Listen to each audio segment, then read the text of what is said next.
आज आम व्यासनगर सहर कोरी निर्वाचन मंडली एक खुशी दिन एक आनंदर दिन एक स्मरणीय दिन आज पाखापाखि 35 कोटी टंका व्यय एक सुंदर स्टाडियम भित्तिप्रस्तर स्थापन करागला। मैं धन्यवाद देवी माननीय मुख्यमंत्री मोहन चरण माझी, माननीय क्रीड़ा मंत्री सूर्यमती सूरज महोदय को जी की टंका को मंजूर कर पाखापाखि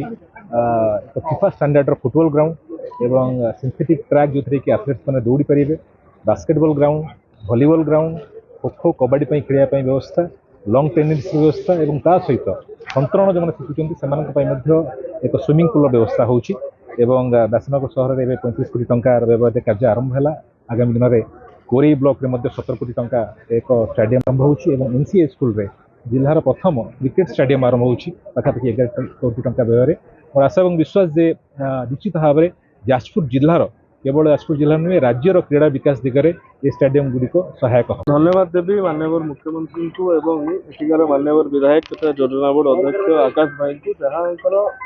नेतृत्व रे एवं सीधासलख तत्वावधान में आज 35 कोटी टंकार व्ययबराद क्रीड़ा और युव सेवा विभाग तरफ जो फिफा स्टैंडर्ड फिफा साइज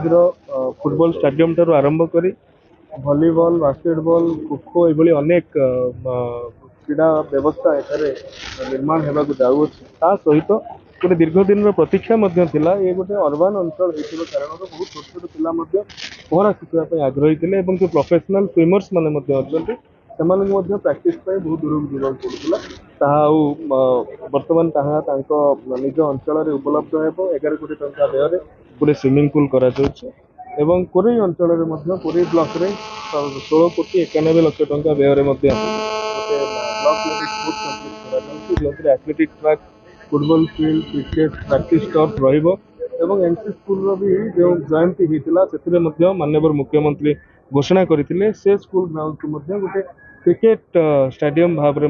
निर्माण करा कबड्डी, खो खो, वॉलीबॉल रे निजर दक्षता विगत दिन मानक देखते पाखे उन्नत भित्तिभूमि पहुंचे पारे से आहरी उन्नत प्रदर्शन करेंगे आज दिन।